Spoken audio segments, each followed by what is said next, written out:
राम राम जी सभी को। जय माता दी। कैसे हो आप सब? उम्मीद करती हूँ अच्छे होंगे। स्वागत है आप सबका आपके यूट्यूब चैनल साक्षी विवेक गहलोत में। और ईश्वर से प्रार्थना करती हूँ कि सब बढ़िया रहो हमेशा। तो सुबह के बज चुके हैं 6। डुग्गू की लंच की तैयारी कर रही हूँ मैं। ये देखो, आज मैंने डुग्गू की मनपसंद चीज़ बनाई है। आज मैंने बनाया डुग्गू को पनीर का पराठा। ज़्यादा अच्छा तो बनाना नहीं आता है, गोल नहीं आती है मेरी रोटियाँ, लेकिन बना लेती हूँ। तो ये मैंने थोड़ा सा पनीर लिया था डुग्गू के लिए, इस तरीके से कद्दूकस कर लिया था। और आज डुग्गू को मैं लंच में दे रही हूँ पनीर का पराठा। घर पर ही रात मैंने थोड़ा सा पनीर जमा लिया था डुग्गू के लिए और विवेक जी के लिए, क्योंकि एक मुझे कमेंट आया था कि विवेक को पनीर भी दो, तो मैंने सोचा कि क्यों ना मैं विवेक जी के लिए पनीर बना लूँ और उसमें से डुग्गू को पराठा बना दूँगी। तो ये देखो, मेरा पराठा बन गया है। वही मैंने पनीर ले रखा है, बना हुआ है। इसको मैं विवेक जी को सब्जी बना दूंगी। और मैंने विवेक जी बाहर से अंदर लेटा दिए। अभी उनको दवाई नहीं दी है 6 बजे की। ये देखो, अभी दवाई नहीं दी है उनको। पहले डुग्गू को रेडी करती हूँ, उसके बाद दवाई दूंगी। और एक एक पराठा मैंने सबके लिए बना लिया है, मम्मी के लिए भी और पापा के लिए, क्योंकि सुबह सुबह जब काम करते हैं तो भूख लगती है। तो मैं सबके लिए बना लेती हूँ। जब डुग्गू का लंच बनाती हूँ तो थोड़ा थोड़ा सबके लिए बना लेती हूँ। फिर बाद में 10-11 बजे बनाती हूँ खाना। और अब जल्दी जल्दी मुझे डुग्गू को रेडी करना है। ये देखो, तो पापा खा रहे हैं पराठा बैठ के। विवेक जी लेटे हुए हैं, इनको भी देखना पड़ता है बार बार। अभी इनकी दवाई भी नहीं लगी है। देखो, आज तो लाइट नहीं जला रखी है तो थोड़ा चांदना नहीं हो रहा है। डुग्गू हो रहा है रेडी। ये देखो, बेड लगा रहा है। सबको बेटा नमस्ते कर दो, स्कूल जा रहे हो आप? बाय भी कर दो सबको। सुबह के बज चुके हैं 7। डुग्गू मैंने स्कूल भेज दिया है। मैं भी नहा धोकर रेडी हो गई हूँ। माता रानी की पूजा अभी नहीं की है मैंने, अभी भोले बाबा की पूजा की है, महाकाल की। तो आप भी देख सकते हो कि मेरी कितनी लेट पूजा होती है। 7 बजे कोई पूजा थोड़ी होनी है, लेकिन क्या करूँ, काम में ऐसी रह जाती हूँ। डुग्गू को भी देखना, सुबह सुबह विवेक जी का भी बहुत सारा काम रहता है। लेकिन भगवान को कहते हैं बड़े बुजुर्ग कि भगवान को किसी भी टाइम याद कर लो तो भगवान उसमें भी प्रसन्न हो जाते हैं। तो मेरा भी वही है कि मैं भी बस 7 साढ़े 7 बज जाते हैं मुझे पूजा करने में। ये विवेक जी लेटे हुए हैं, आप देख सकते हो। आज मैं आपको दिखाऊंगी कि मैं पूजा कैसे करवाती हूँ विवेक जी की। तो ये लेटे हुए ही पूजा करते हैं, तो इस पर मुझे बहुत सारे कमेंट भी आएंगे कि लेटकर पूजा नहीं करनी चाहिए। लेकिन आपको भी पता है और भगवान को भी पता है कि ये बैठकर पूजा नहीं कर सकते, इनसे बैठा नहीं जाता है, ये अपनी गर्दन को नहीं संभालते हैं। तो आज मैं इनसे लेट कर ही पूजा करवाऊंगी, आप देखना। अब मैं आ गई हूँ अपनी माता रानी के दरबार। जय माता दी, जय माता दी, जय श्री श्याम, जय श्री श्याम। मेरे श्याम बाबा भी यहीं रहते हैं। ये देखो, ये बैठे हैं। मेरी माता रानी भी यहीं पे ही हैं। मेरे राधे कृष्ण भी हैं। मेरे सभी देवी देवताओं मैंने एक जगह, सभी एक जगह मैंने बैठा के रखे हैं। तो सभी जोर से बोलो जय माता दी, जय श्री श्याम, हर हर शंभू। तो मैं पहले करती हूँ पूजा, फिर उसके बाद विवेक जी की पूजा करवाऊंगी। जय माता दी, जय माता दी। अम्बे तू है जगदम्बे काली, जय दुर्गे खप्पर वाली, तेरे ही गुण गाए भारती। ओ मैया हम सब उतारे तेरी आरती। अम्बे तू है जगदम्बे काली, जय दुर्गे खप्पर वाली, तेरे ही गुण गाए भारती। ओ मैया हम सब उतारे तेरी आरती। ओ मैया हम सब उतारे तेरी आरती। तो फाइनली मेरी माता रानी की पूजा हो गई है। मैंने आरती पूरी नहीं ली है व्लॉग में, क्योंकि काफ़ी लंबा व्लॉग हो जाता। तो आप भी सब जय माता दी बोल दो। जय माता दी, जय माता दी, जय माता दी। तो अब मैं करवाती हूँ विवेक जी की पूजा।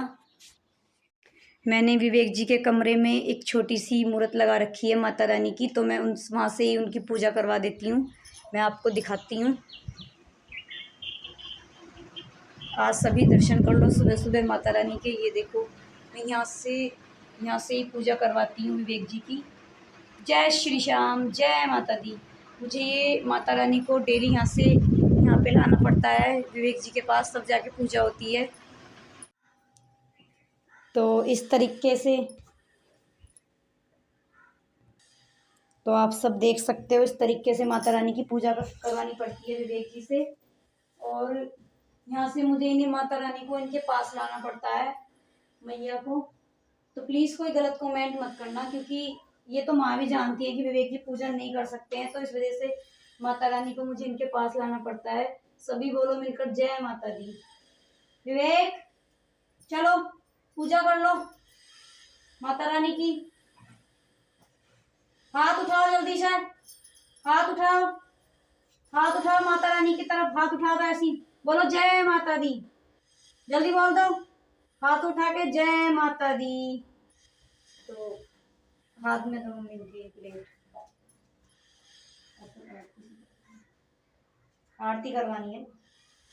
हाथ यहाँ पे हाथ लगाओ ना, जैसे मैं रोज करवाती हूँ ऐसी। जय माता दी, जय माता दी, जय माता दी, जय माता दी। हाथ जोड़ लो विवेक के, हाथ दिलवाओ जाओ। एक मिनट, एक मिनट। इस तरीके से लेना है, क्योंकि चुन्नी हट जाती है ना इनकी। उस हाथ को लो। तो देखो, ऐसे हम माता रानी की पूजा करवाते हैं। फिर भी मैया हमारी नहीं सुन रही है, पता नहीं कहाँ पे सोई हुई है। हाथ जोड़ो दोनों, दोनों हाथ जोड़ो। इसको पकड़ो माता रानी की, इसको पकड़ो, दोनों हाथ जोड़ो ऐसी। बोलो जय माता दी, छोड़ दो हाथ। जय माता दी, जय माता दी, जय माता दी, जय माता। ठीक कर दे विवेक को। अब मैं लगाती हूँ विवेक जी को तिलक माता रानी का। जय माता दी। हाथ जोड़ लो, पैर पकड़ लो माता रानी के। बोल दो माता रानी, कोई गलती हो गई तो माफ कर दो, मुझे ठीक कर दो। जय माता दी। तो मैं फिर पूजा करने के बाद माता को इस तरीके से यहाँ पे ही रख देती हूँ, क्योंकि ये मैंने सिर्फ विवेक जी के लिए ही यहाँ पे लगा रखी। जय माता दी, जय श्री श्याम, जय श्री श्याम।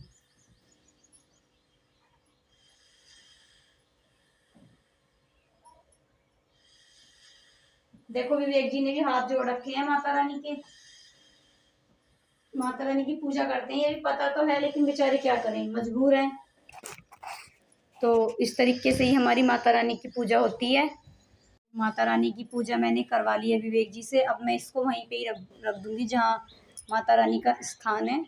इस तरीके से मुझे उनकी पूजा करवानी पड़ती है, माता की और श्याम बाबा की। अब मैं इनको यहाँ पे ही रख दूंगी। तो अब मैं लगती हूँ घर के काम पर, क्योंकि मेरा सारा काम अभी ऐसे ही रखा हुआ है। सारा पोछा भी लगेगा, खाना बनाना है। और आज तो विवेक जी की मनपसंद सब्जी दूंगी, पनीर बना के। ये पनीर को बहुत अच्छे से खाते थे, इनको बहुत पसंद था पनीर। तो अब मैं इनको पनीर बना के देती हूँ। बताइए, जम भाई ले रहे हैं। मम्मी को बताओ, मम्मी कहाँ है? सक्शन आ गया भैया। तो विवेक जी को आ गया सक्शन, पहले मैं सक्शन करती हूँ।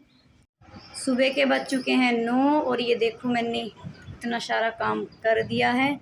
मैंने सारे कपड़े धुल दिए हैं, क्योंकि कल बृहस्पतिवार था, तो हम बृहस्पतिवार के दिन कपड़े नहीं धुलते हैं। और मैंने सारे पशुओं को नहलाया भी है, लेकिन मैंने उसका व्लॉग नहीं बनाया है। तो ये देखो, आज मैंने सारे पशु नहलाकर अंदर बांध दिए हैं। मम्मी ने यहाँ पे सारे में झाड़ू लगा दी थी। और अब मैंने पशुओं को नहलाया, तो मैंने इंडक्शन पर विवेक जी के लिए दाल बनने धर दी थी।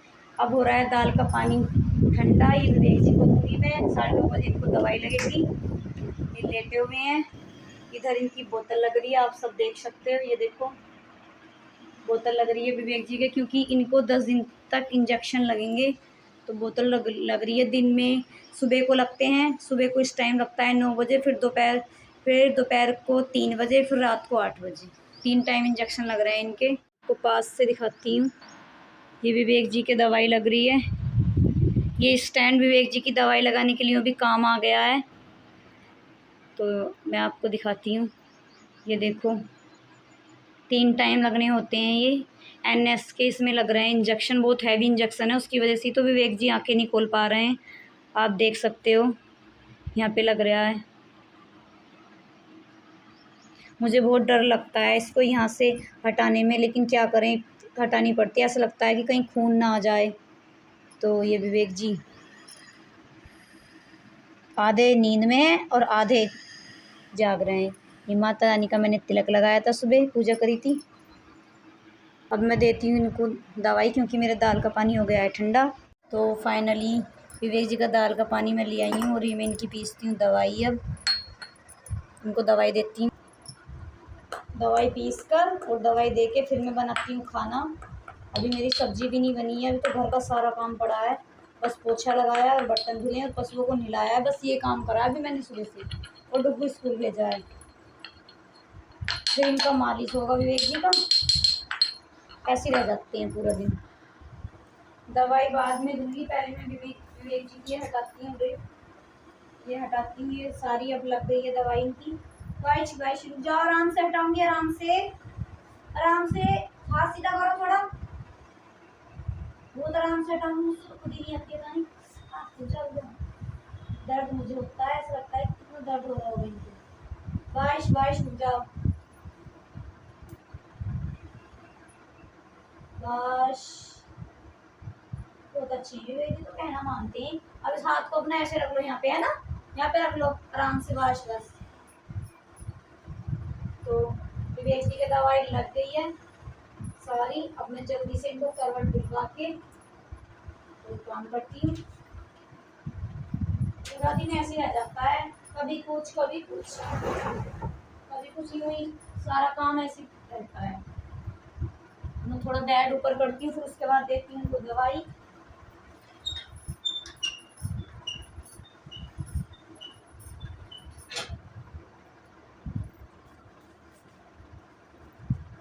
फिर दवाई देने के बाद फिर वही मालिश, डेली का रूटीन है, मालिश करना, एक्सरसाइज करनी मशीन से, फिजियोथेरेपी मशीन से भी होती है इनकी।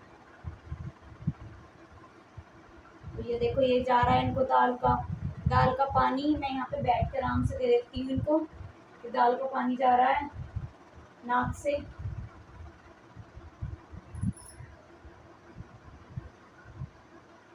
मुंह से तो बिल्कुल भी खाना नहीं चाह रहे, पता नहीं क्या हो गया इनको, वरना मुंह से अच्छा खा लेते थे, पर अब नहीं खा रहे मुंह से बिल्कुल भी ये।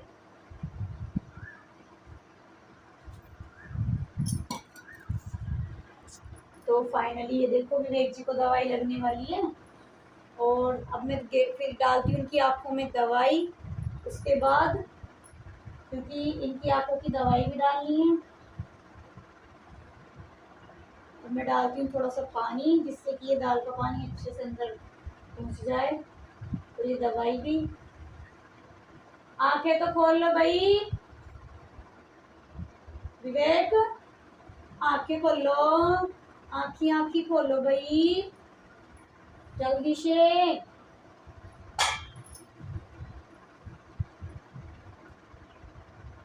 लो भी पानी भी दे दिया तुमको, ठीक है ठीक है। अब मैं थोड़ा आंखों में दवाई डालती हूँ तुम्हारे, क्योंकि थोड़ा बैठ नीचे कर दूँ। हाँ बोलो।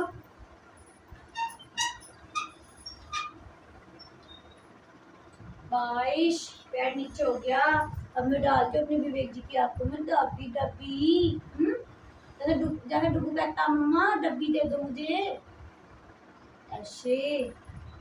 आंखें खोलो भाई, ऐची। विवेक तो बहुत अच्छे हैं, विवेक तो बहुत अच्छे हैं, कहना मानते हैं, है ना। जल्दी जल्दी से ठीक हो जाएंगे, फिर हम घूमने जाएंगे। फिर कहाँ पे जाएंगे हम, वैष्णो देवी जाएंगे ना, माता रानी के दर्शन करने, वो बुलाएंगी ना हमें। हाँ फिर वहीं चलेंगे अपन। तो अब मैंने देखो सारा काम विवेक जी का तो निपटा दिया है। अब इनको 12:30 बजे के आसपास खाना लगेगा, उसको मिक्सी में करके दूंगी मैं। देखो धूप भी हो चुकी है बहुत ज़्यादा। और अब मैं बनाती हूँ अपनी सब्जी। मक्खियों ने तो एक मुझे कमेंट भी आया था कि तुम्हारा दरवाज़ा खुला रहता है, तो बात सही है, लेकिन दरवाज़ा भी क्या करेगा, इसमें को यहाँ को आ जाती हैं ये मक्खियाँ। सब जगह ही हैं, कमरे में भी रहती हैं। कमरे में तो 3-3 बार, विवेक जी के कमरे में तो 3-3 बार पोछा लगता है उसका, फिनाइल का, और मैंने नमक का भी लगा के देखा है, तब भी आती हैं मक्खियाँ। तो अब मैं बनाती हूँ पनीर। आज हमारे पनीर बन रहा है। घर के दूध का इतना फ़ायदा होता है। देखो, अगर हमारे घर पर दूध नहीं होता तो हम क्या पनीर बना लेते। क्या मैं डुग्गू को पराठा दे सकती थी पनीर का? तो कल मैंने मम्मी से बोल दिया था, मम्मी थोड़ा सा दूध रख लेना, पनीर बनाएंगे डुग्गू के लिए और विवेक जी के लिए भी, और हम लोग भी, हम सारे आज सब्जी बनाते हैं। तो जिसको खाना है वो घर पे आ सकता है। तो सभी को धन्यवाद करती हूँ फिर से मैं कि मुझे आप सपोर्ट कर रहे हो, मेरे दुख को समझ रहे हो।